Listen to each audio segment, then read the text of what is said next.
Did you know this podcast is powered by Acast? Acast is the home of podcasting. For creators looking for freedom to grow their listeners and make money too. And creative brands looking for smart ways to advertise. Podcasters and advertisers in the know Acast. It's time you did too. Visit acast.com to find out more. Acast, for the stories.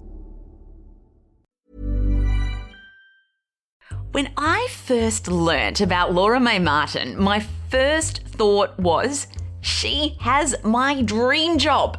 Although, to be honest, I do love what I currently do. So, Laura is the Executive Productivity Advisor at Google, where she works with executives at Google to help them conquer their inbox and be more productive in general. She also runs the Productivity at Google program for all Google employees. Now, how cool is that? So, it is fair to say Laura is immersed in the world of work and productivity. I originally spoke to Laura back in 2020, and it was one of my favourite interviews of the year. And today's show is a best of episode while I take a couple of weeks off. And I wanted to replay my interview with Laura in case you missed it. And even if you didn't, I personally found that when I listened to it again, as I did a few weeks ago, I took away even more things out of the interview. So in this chat, we talk about why Laura thinks we need to think about email in the same way that we think about doing our laundry. So trust me, you will not forget this analogy after Laura explains it. We also talk about Laura's weekly planning ritual and how she sets mental and physical boundaries when she works from home, as she has been doing a lot of in the last year. My name is Dr. Amantha Imber. I'm an organisational psychologist and the founder of behavioural science consultancy Inventium. And this is How I Work, a show about how to help you do your best work. Now, before we get into my chat with Laura, I wanted to let you know that I'm going to be doing a live recording of How I Work at the Melbourne Podcast Festival on July 31, and I would love you to come along. I'm going to be interviewing Christian O'Connell, who you might have heard of because he is the host of Gold FM's breakfast show here in Melbourne, which is also syndicated around the country. And he also happens to be one of Britain's most well-known and also most awarded breakfast radio presenters. Now, I am a huge fan of Christian's. He is hilarious and insightful and such a brilliant radio host, so I can't wait to chat to him. We are going to be talking about what actually goes on behind the scenes of breakfast radio, some of his strategies that he has used for overcoming some very significant mental health challenges, and also how does he come up with ideas on what to talk about every single day for 3 hours a day live on radio. Now, I'm also going to be hanging around after the show to meet listeners like you, so please do come up and say hi.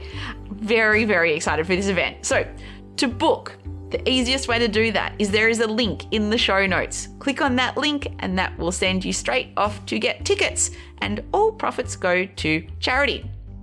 Okay, so back to Laura. How does someone actually become the Executive Productivity Advisor at Google?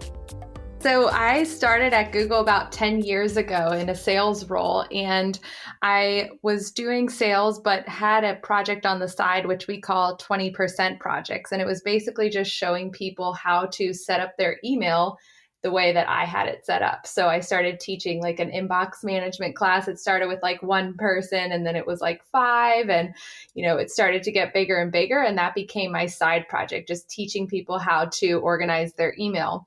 That evolved into more courses on things like time management and effective meetings. And I started working with executives one-on-one doing like coaching for those topics. And so I obviously left my sales role and became this as a full-time from my 20%.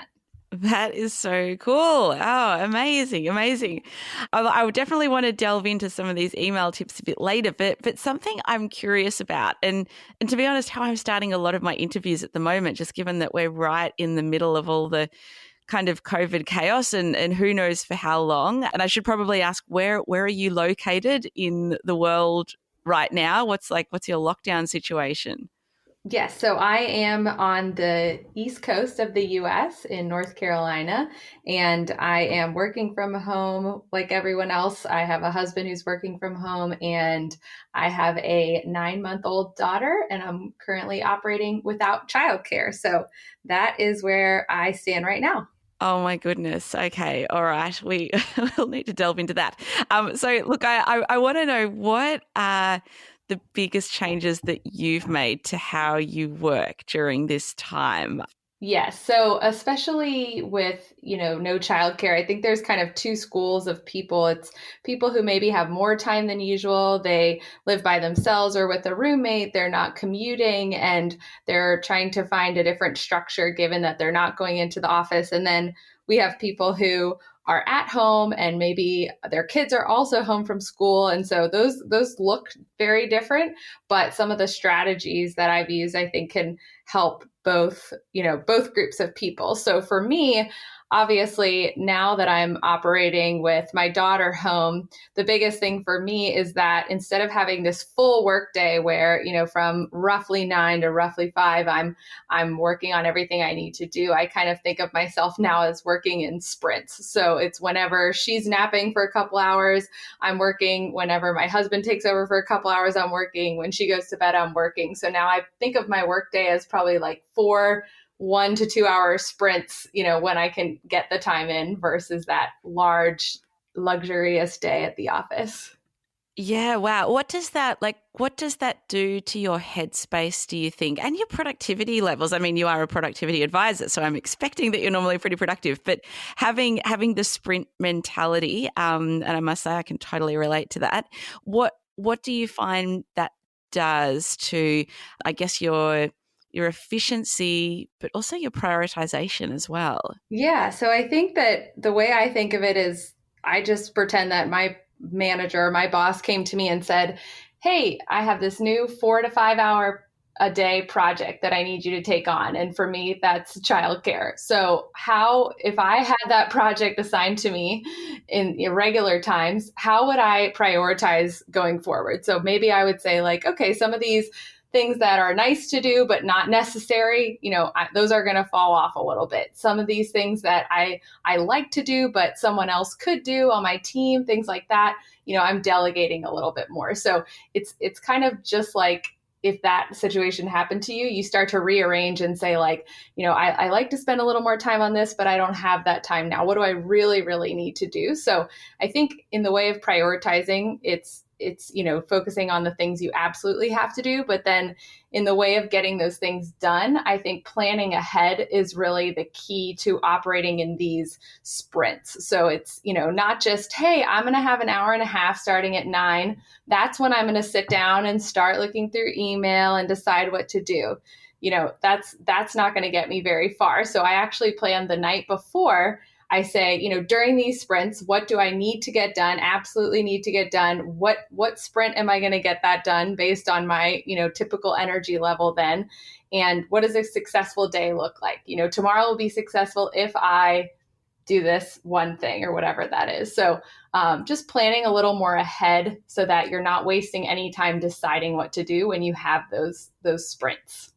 And do you have like set questions or a template that you're completing the night before, or is it more organic than that? What does that look like? Yeah, that's a good question. So this is something I've used internally, but given all of the work from home and changes, I actually posted it to the Google blog, so I can send you a link to that. But I call it the daily plan, and I actually do it the night before. So one thing that I do is I add 3 actions that I want to do for the next day. So my top 3 priorities, that's kind of that. What does a successful day look like? And underneath the first one thing I need to do, it says, until this first task is finished, everything else is a distraction. So that's basically like my one thing I need to get done.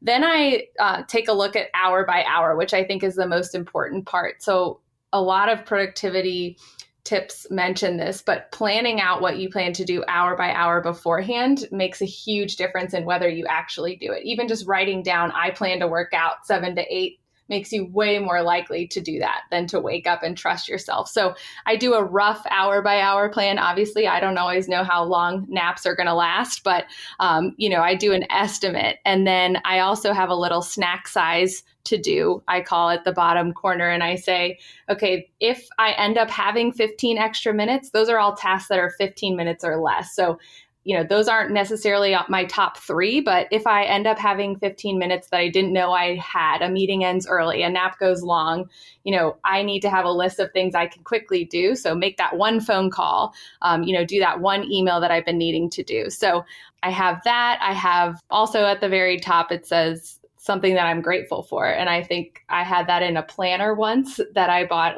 I think in high school or something. And I just thought it was a great way to kick off, you're starting all these things you need to do, maybe feeling stressed, making this list, but having that at the very top, just something you're grateful for, like maybe that you do have the opportunity to work from home. That's always a good perspective.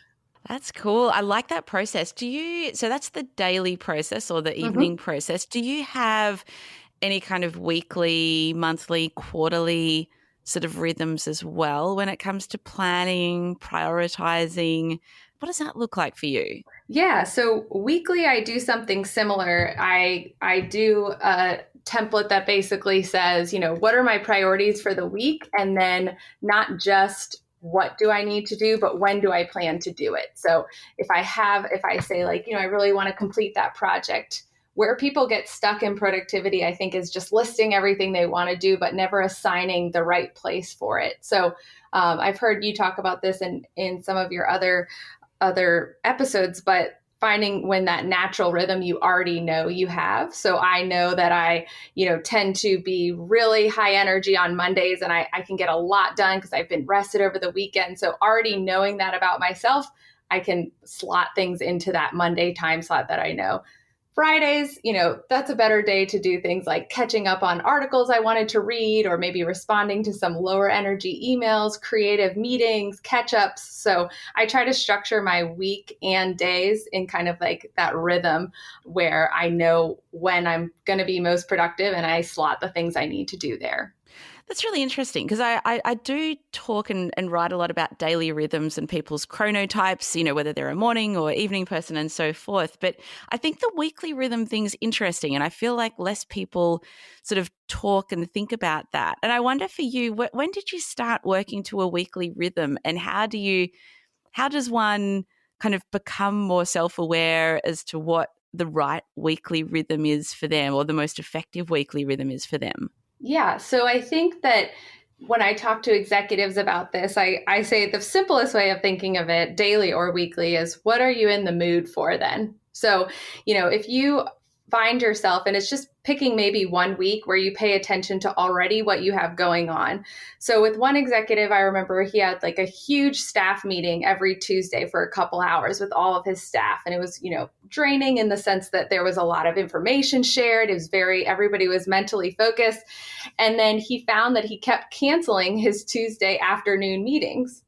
So, I said, why don't you this Tuesday, when you get out of that meeting, just ask yourself, what am I in the mood to do right now?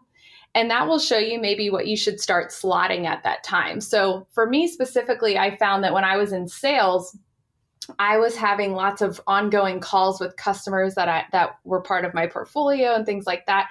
And I found that I really needed Monday to kind of catch up and prepare for all of those calls. And I needed Friday to debrief and follow up from all of those calls. So I just decided that I was only going to do customer calls between Tuesday and Thursday. And I found that giving myself that Monday and Friday buffer whenever possible really helped my Tuesday through Thursday go really well. So that's kind of where it started. And then every time I've had a different role, I've just kind of thought about, what am I usually in the mood to do Friday mornings, and how can I structure my schedule around that? I like that. What am I in the mood for? Yes. Interestingly, that sales rhythm that you spoke about, I feel like I've heard that before. I remember I had Dean Swan, who heads up Dropbox here in APAC, and he had a very similar rhythm when he was in a sales role. So yeah, that makes a lot of sense. I want to come back to working from home productively. Like, were you working from home much before the pandemic hit? Yeah, I do some work from home. So I do a lot of travel and I do have an office that I go into, but I kind of did a mix. So I did have some experience working from home, which I feel like has benefited me kind of adapting to this new situation and providing helpful tips that I've learned over that time to help others work from home. Yeah, so with working from home, I was probably a similar kind of situation to you where I would travel a lot, probably once a week or once a fortnight, and then I would work from home a couple of days a week and then be in the office 1 or 2 days a week. So at the beginning I thought, well, I'm working from home fit. I know what this is all about, but there's a big difference from like working at home a few times a week to every single day and not having a choice in the matter at all. Personally, I'm loving it. My introverted self is thriving. But I imagine, and I know of a lot of people who are like, no, this is very different. I thought I knew how to work from home, but this is really hard. And I'm wondering, like, are there changes that you've made to your working day now that you're working from home literally every day? And even changes that you've perhaps advised others at Google to make as well? Yeah, I think like you said, a lot of people thought, maybe this will last a couple weeks, and they just kind of like pulled up their computer as if it was a Friday that they got to work from home. And then I think people are starting to realize, the longer this goes on, I really need to find that sweet spot of how I become productive from home. So I think, one of the biggest things I talk about is just setting the boundaries for this. So mental and physical. And I did do this, but I think now that it's a permanent change, I've done it even more. So one interesting thing that I always think about is that my dad actually has worked from home my entire life. So it's kind of rare, but we always had him home, and we always noticed that he would go into his office to work and then he would come out and he'd be done. So we knew we were never allowed to bother him when he was in his office. And he told me that was originally because he had Ethernet and a desktop. So he didn't even have a laptop when he first started working from home. So I've kind of advised people to have that balance. Pretend you have an Ethernet connection somewhere, pretend you have a desktop, just put your laptop in one spot. Even if you don't have a home office, doing it at a kitchen table, doing it, in one spot in your dining room, it helps your brain with something called state dependent recall, which means every time I go to this spot, the sights, sounds, smells I associate with working. So if you're switching spots every day, it's harder for your brain to get into that space of saying, this is where I work. And now that it's a longer term thing, I think that can really help people. If they're normally just pulling up their laptop on the couch, then here, it makes their brain start over every day. And another piece of that is having the places where you never work. So having the place you always work with, obviously the occasional take your laptop outside for a little like you would do at work, but then having places where you never go. And what that does is it helps create mental boundaries. Because you're inviting work into your home, you do want somewhere like your bedroom or even like your kids' room or the living room where you never have work.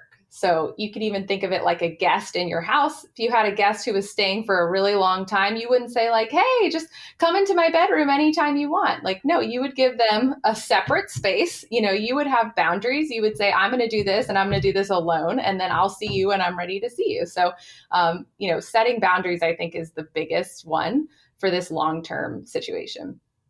Yeah, that's great. And I'm also curious around the topic of setting boundaries, what you do for the top and tail end of the day, because I feel like people can struggle. I know I can struggle with that. It's so easy to just roll out of bed and open up your laptop and start work. Mm-hmm. And then it's quite easy at the end of the day to kind of finish what you're doing and then have some dinner and the laptop's still open and just kind of, shuffle on back and maybe try to get to inbox zero, which rarely happens anyway. So what do you kind of have like morning and evening rituals? Obviously with a 9-month-old, I mean, Yeah. goodness, like there are all these rituals that go with that. But what does that look like for you? Yeah, I think to your question, that's definitely more of the, maybe you're not operating with childcare and you have more time to work than normal if you're not commuting and things like that. So in that situation, I think you, instead of sprints, you want to think of your day as a marathon. So you don't want to start early and burn yourself out by the middle of the day. And you don't want to end late because you're going to have a really hard time starting the next day. So I think that one thing that I've talked to one executive and she was telling me how she she loved reading on her commute. And, she was in California, and I was saying, oh, I've been getting emails from you early. I feel like that you're starting earlier, like I'm seeing emails come in earlier. And she's like, yeah, I'm not reading as much because I used to read on the train.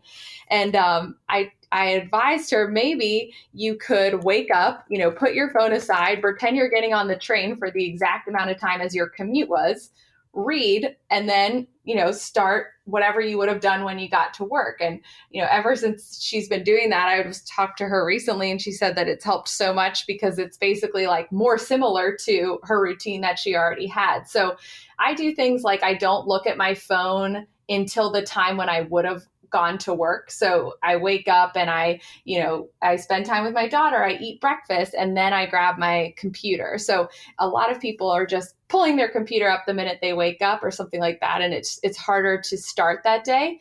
And then at the end of the night, I think, some people, especially people without childcare, that's the time when you're getting things done. But similar to the Ethernet example, if you can say, I'm not going to watch TV and work. If I want to watch TV, I'm going to basically leave my laptop in this location and go watch it. It creates that start-stop to make you, blend the activities less.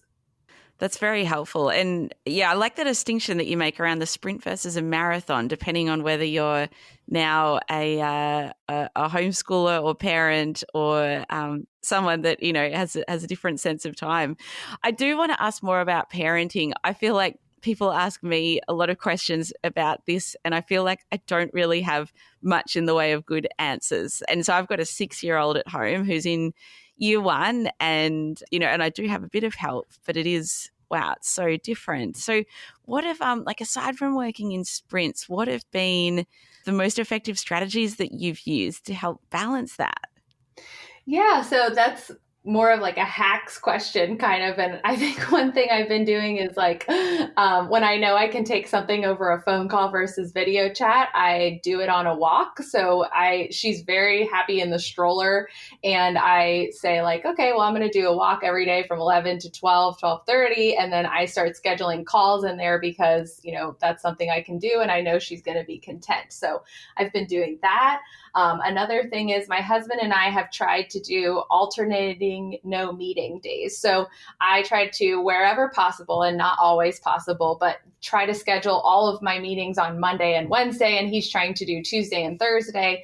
And that way, even if there are a couple here and there that don't align with that, in general, he's the one in charge on Monday and Wednesday, and in general, I'm the one in charge on Tuesday, Thursday. So it just helps, instead of like every hour switching off, I have a meeting now, you have a meeting now, I have a meeting. It just, he knows the whole day today he's in charge of breakfast, lunch, dinner, that kind of thing. So I know people are doing that for morning and evening. If you maybe work with a different time zone, you could do things like that. But that's been really helpful so that it's not just a guess every single day of how the day is going to go. Well, I like that strategy. How you're scheduling meetings on different days. That's a cool one.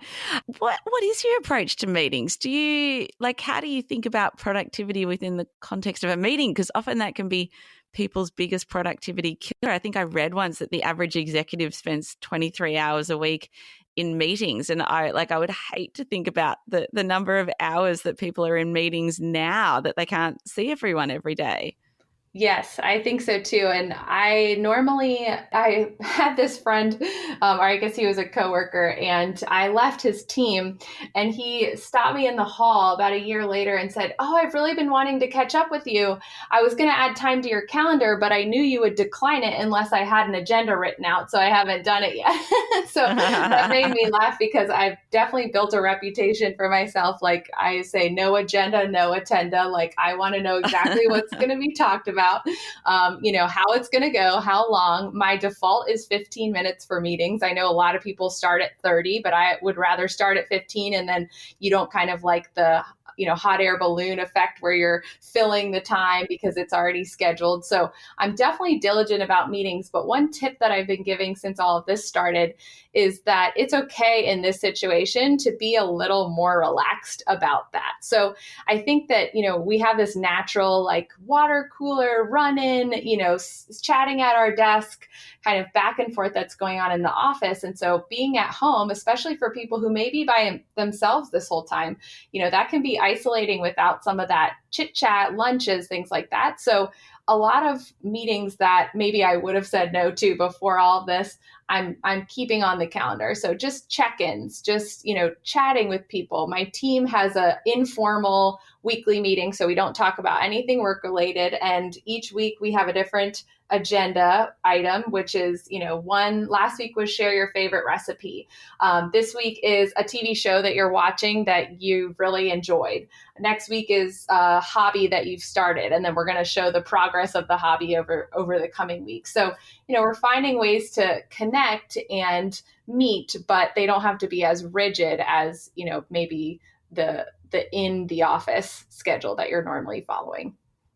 Yeah, that's really interesting. I must say I've found the same thing. I want to come back to the 15-minute default, and just on a practical note, because I imagine you use Google Calendar as we do at Inventium, is there a default setting that you can use in GCal to make the default length 15 minutes? Yeah. So if you're in Google Calendar and you go to your settings, there is a section called Event Settings, and you can drop down on default duration and change it to what your default is. So when you create a meeting, it will start at that time and then you can extend it. So I've seen executives who have an hour as their default, and that it's harder to change. And you might say like, I don't really need an hour, but it's already on there. So, we'll find something to talk about. And that ends up being valuable time. So when I work with executives, I do what's called a meeting diet, where I say, you don't have to give up all meetings. You just want to take them in moderation and think smartly about them. And so when they say like, I have 5-hour meetings, I say, if you shorten those to 45 minutes, you just gained another hour and 15 minutes of your week back. So I think, having the default be 15 or 45 can really help you gain some of that time back that ends up being like dead space in meetings. That's awesome. I've literally just changed it now when you good. were describing it. There you go. That's fantastic. There you go. I was on the speedy meeting setting, which I like, which defaults everything to 25 or 50 minutes for those that are not aware of that setting, which I do quite like. But yeah, 15 minutes, that's great that I can do that. Fantastic. I want to know about email, because you mentioned when you were doing this as a 20% project, and I love that your role came out of a 20% project. That sounds very Google. And so email was the first thing that you were helping people with. And I imagine you probably developed your email management strategies a lot. What are the most important things people need to be thinking about with email, and perhaps other than batching? But I would like to know actually what your view is about batching, how that works, and maybe how that works in your own life as well. Yeah, so I do promote batching. And the way that I explain this when I'm coaching or leading my courses, I say totally forget about email and think about your laundry, because that's something that everyone does or knows how to do. And so if you pretend that your dryer is your inbox, and you imagine how a lot of people are doing email right now. They go in, they grab one shirt, they fold it, and they walk it all the way up to their dresser, and then they walk all the way back down. And then maybe they find a pair of pants and it's still wet, and they think, I'll just throw it back in there with all of my dry clothes. Maybe that's marked as unread because you don't want to deal with it right now. You find one sock, but you don't know where the other sock is, but you put it away anyway, knowing you're going to have to go back. So, and then, by the end of it, you're like, I'm just going to start the dryer all over and look at it again tomorrow. And it's like, how stressful would that be for doing laundry? Because a lot of people are doing their email like that. They're picking and choosing. So with your laundry, you're saying, okay, it's my time to empty the dryer. Even if I can't finish all this out, I'm emptying everything. And then I'm putting it in piles. These are things I need to fold. These are things I need to hang. These are socks I need to match. Then you're folding 5 things in a row and walking them all upstairs. So even if that's where you have to leave it and you have to come back to hang and take everything to your closet, you're still in such a better mental place because you know the dryer is empty. So, if you're thinking about your inbox, a lot of people never empty their inbox in the sense that not that they've replied to everything, but that they've addressed the next action for everything. So in your terms, batched it. And it's like if you walked by your dryer every single day and the door was open and you just kept seeing your clothes in there, you would constantly feel stressed, like, oh, I have so many clothes I need to get to, versus, oh, I have, 5 things I know need to be folded. I know exactly what's in there. So I do recommend the inbox zero mentality, meaning that you sort all of your emails as a separate activity, get to 0, and then read emails, answer emails, all as separate activities versus, doing them all mixed together, which is where people lose a lot of energy and touch the same email, 4 to 5 times. So can we get into the minutiae of some of that? I love that image of comparing it to the clothes dryer. I've never heard that before. That's so powerful. I reckon that's going to stick with me. How then, like when you're in the inbox, are you doing more of the micro activities in terms of sorting? What are the categories? What are the functionality that you're using? Like, what does that look like? So I use Gmail, obviously, and I use what's called multiple inbox, which is under the inbox tab in Gmail. So the way I think of it is there's really only 3 actions that can go with an email. And that is 1, it's something you need to do, meaning you plus time would complete that activity. So a lot of people muddy up to do with things that they can do once they hear from so-and-so. That's not what I put in to do. It's if I sat down tonight, I'm going to clear out my to do. So I have to do, waiting, which is things that I need to follow up on, but are not directly my action, and then things I need to read. And so multiple inboxes, basically, it's called multiple inboxes, but it's really multiple views or multiple windows. So I have my left side, which is my dryer. Everything comes into that. And then I use the right side inboxes of multiple inboxes. And I say, in my first section, show me anything I've labeled to do. In my next section, show me anything I've labeled waiting, and read through. So essentially, multiple inboxes lets you peek into a certain folder or label without having to open it. So it creates more of a dashboard where I can see incoming emails and I can see things that I've addressed into my piles. Right. And so then on a daily basis, and I assume, are you checking email at least once a day?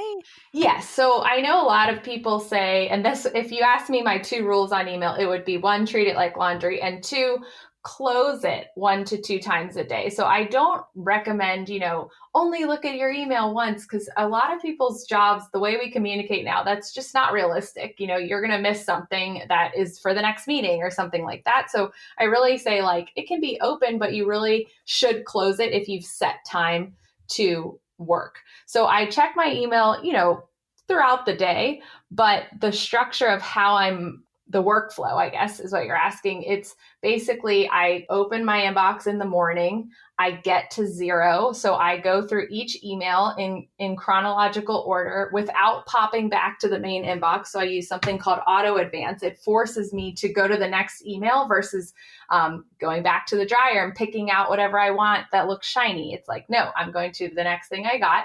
And I either archive the email or I put it in a folder. So in Gmail, you can archive without putting it in a label. So I either delete or archive, or I put it in one of those 3 buckets. So I go through, get to inbox 0 doing that. And then I match my email based on my energy. So if I then have 2 hours of uninterrupted time, I know that I really can dive into some of those to-dos. And so I open that folder only. I don't look at the rest of my inbox. I just turn to the clothes I need to fold. And I, go through each one of them and fold. But then everyone knows how you have that afternoon time where, especially if you're one of the early morning chronotypes, and you have this 2:30 to 3 time where you're not really going to get that much done. You're not going to respond to those big emails because you're probably low energy and you only have 30 minutes. So that's when I go through my read folder and say, okay, what are these industry articles I want to read? I can quickly pop through them. So I don't waste that primo morning productivity time reading articles. And then I, at the end of the day, go through my waiting. Every day I scan through that and say, is there anything that I'm waiting on that I could bump up right now, or anything that's coming up with a deadline? I get to inbox zero again before I leave for the day at work, or before, I sign off at the end of the night. And then if I do pick up my phone or something, I'm seeing only new emails that have come in, and I know they're only the ones that I haven't addressed. So that's kind of my very detailed. I don't know how detailed you wanted it, but that's exactly how I do it. That was great. I feel like that's enough detail so that I could completely change the way that I'm managing my inbox, which I think I shall be doing after this interview. That was incredibly helpful. Hey there, I am just loving Laura, and my God, I love her laundry analogy. Oh, so good. Now, in the second part of this interview, we get to hear Laura's top 4 tips for being productive and managing her time well. And if you're enjoying how I work, you might also want to follow me on some of the social media channels that I'm on. You can find me on LinkedIn, just search for my name, Amantha Imber. And I'm also on Twitter at Amantha, which I was quite excited about getting, just my first name only. And I'm also on Instagram, which I'm using a little bit more to share content. So you can find me on Instagram at Amantha I. Did you know this podcast is powered by Acast? Acast is the home of podcasting. For creators looking for freedom to grow their listeners and make money too. And creative brands looking for smart ways to advertise. Podcasters and advertisers in the know Acast. It's time you did too. Visit acast.com to find out more. Acast, for the stories. I want to know, some people would think about email as a digital distraction, and then, there's also obviously social media, which I feel is probably an even bigger distraction now as our news sites with everything going on in the world. And I'm curious as to what your approach is to managing those digital distractions.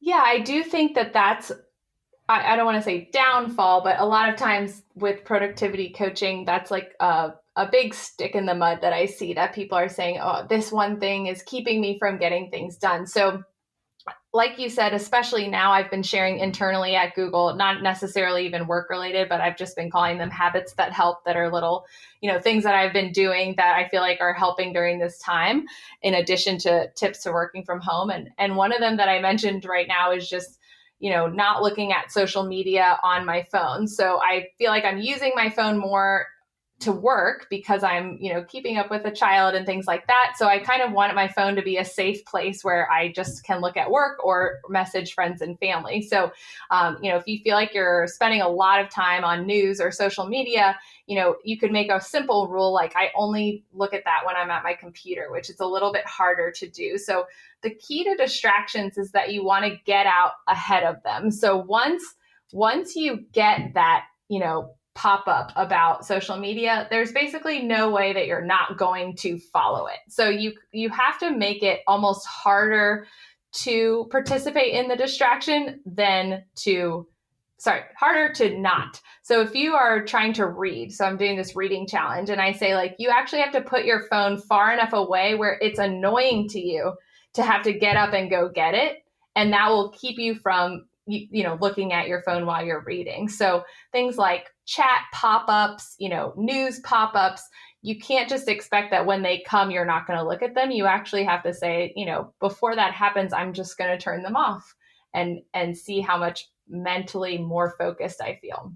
That's great. It reminds me, I've had Jake Knapp and John Zeratsky on the podcast, who are obviously both ex-Googlers, and they, like in their book Make Time, they talk about creating a distraction-free phone, where they're essentially saying delete all apps that have in infinity pool, or infinity scrolling, where the scrolling never ends. Like, what does your phone look like? Because I imagine it's probably a balance between that, but also the reality of having a 9-month-old is that you can actually get work done on the phone when they're like, sleeping in their carrier on your chest and that kind of thing. So what does your phone look like? Yeah, so one thing I do is I do have notifications, but I make them really specific. So in an Android phone, you can say within Gmail only pop up if it's from this certain group of people, or if it has this certain label. So,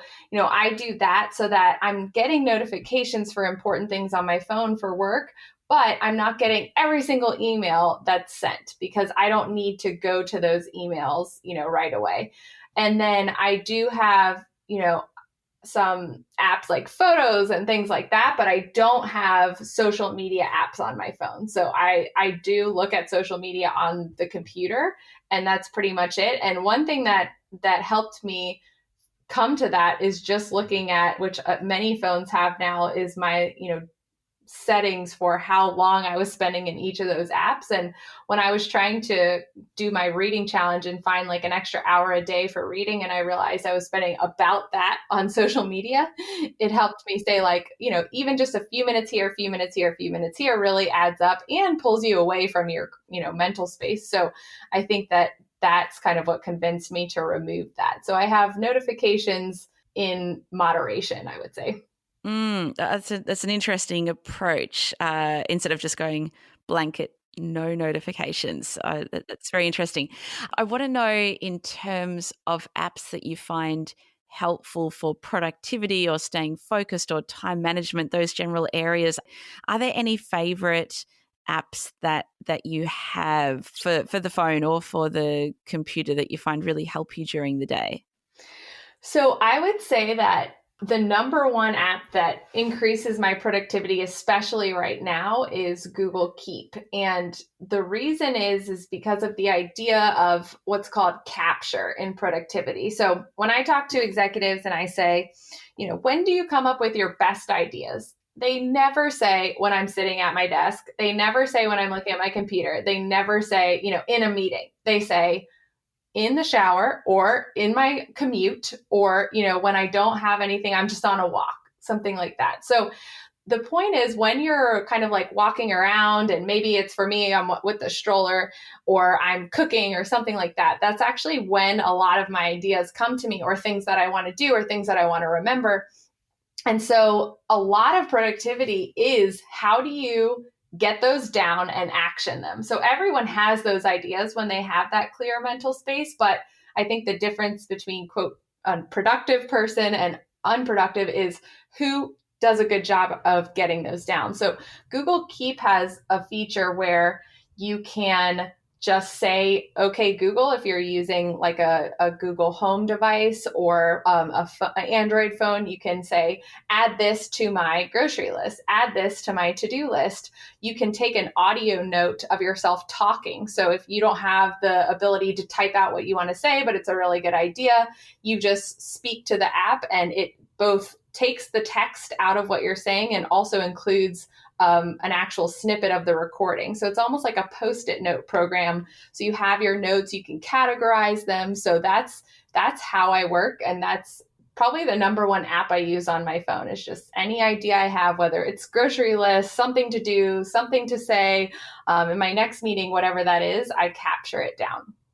And are there any other apps that you find useful in helping with productivity or time management, or anything like that in general? So I don't think this is an app, but a lot of phones have the innate ability now to track what you're doing with your time. So I do think there are apps out there that do that, but I think a lot of platforms have integrated that as part of digital well-being efforts. So I think, just like I said about the social media, looking at, actually taking into account that data on a weekly basis and say, what is it that I'm spending a lot of time on? What is it that I could be doing with that time? If I'm complaining about not having enough time, where where's that time going? And you can see that in your app. I think my husband even changed his phone so that it's black and white now. So if he goes to open social media or ESPN, it's kind of boring because you can only look at so many white and black photos. So I just think it's not an app, but those type of settings to see what you're doing can really change how you're being productive.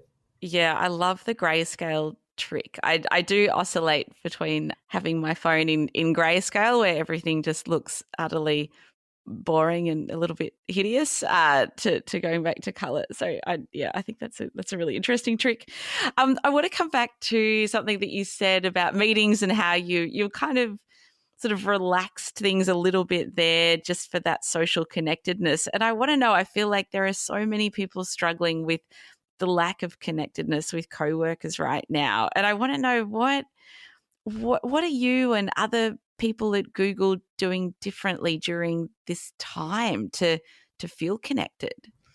I think a lot of people, I think what I saw first is people, they have that ability or they have that need to want to be connecting. So they schedule just like a chat and it's like, a team chat. But as we've all seen, working digitally is different. It's a little harder to just have those natural conversations, and maybe you're talking over someone, and it's not as natural as being in person. So I know that was like a learning curve when we first started this whole situation. But I think what I've seen really well across Google is people are creating informal chats, but they have some sort of purpose or underlying, reason for dialing into the call. So like I mentioned about my team, even having those silly weekly agendas of bring a recipe, it's still something that, we kind of have structure to talk about. Or I've seen teams do virtual happy hours where everyone brings their own drink and dials in from 5 to 5:30, and then you share a cocktail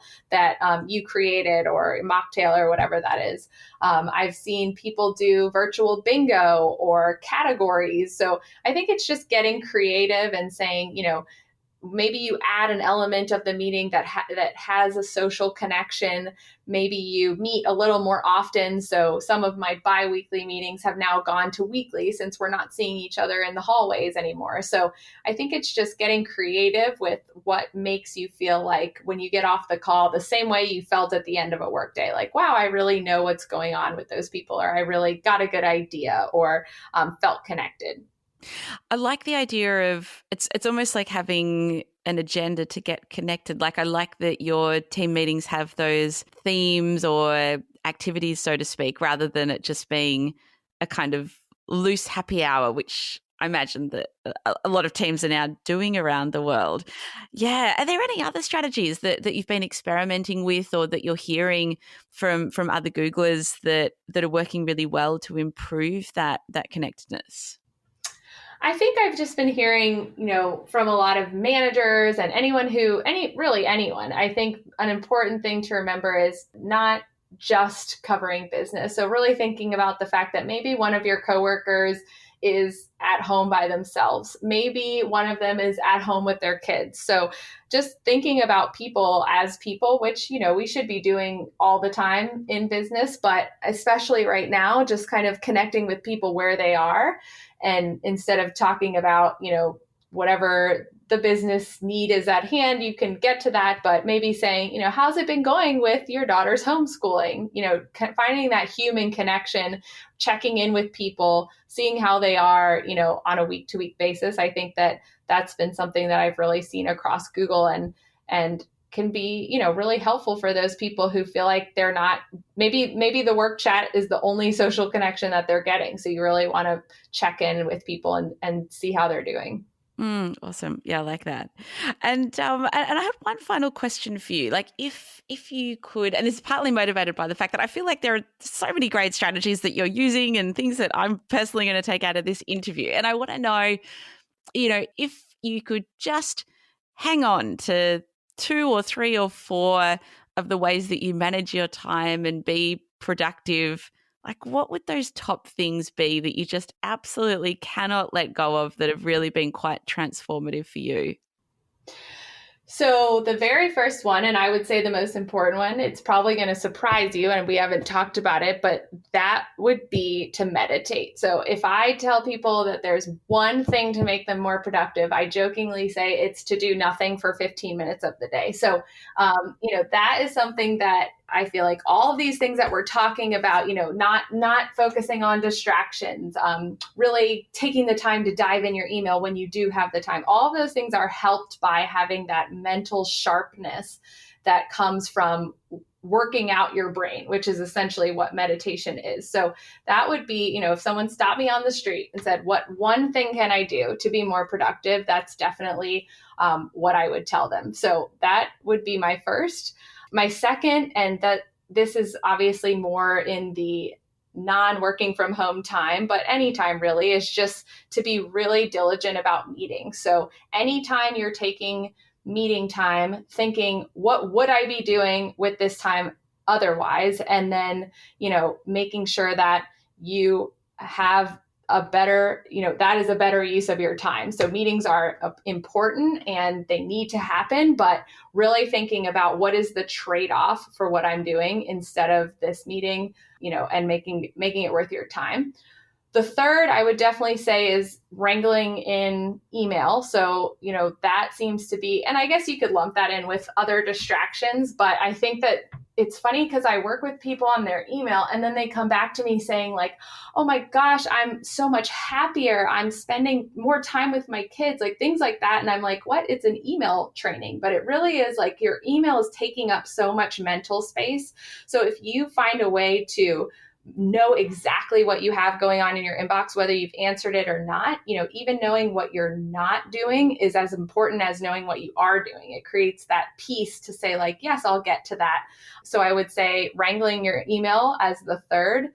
And then I think the fourth thing is just understanding that you do need to make priorities. And that means saying no to really, really good things. So you're saying yes to great things and you're saying no to things that are almost great. So I think when people think prioritize, they think make a list of the 25 things I need to do in order that I want to do them.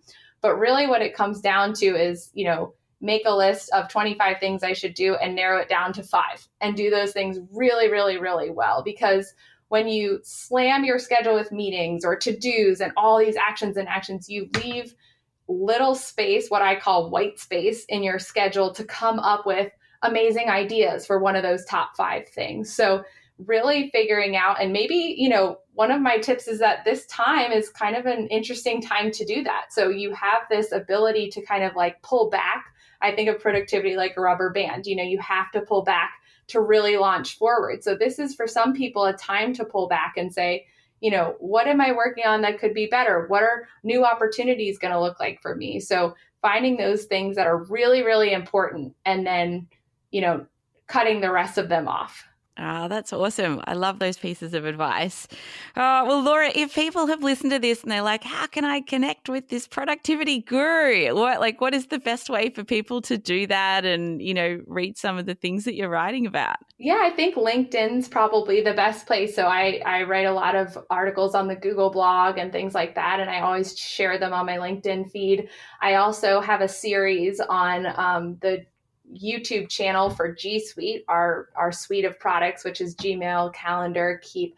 So I do a weekly tip there. So I give a little hack, kind of like the Calendar default meeting that we just talked about. That's exactly one of mine that's on there, but that's on YouTube. You can search for The Sweet Life, and those are tips on how to make the products better. So those 2 places.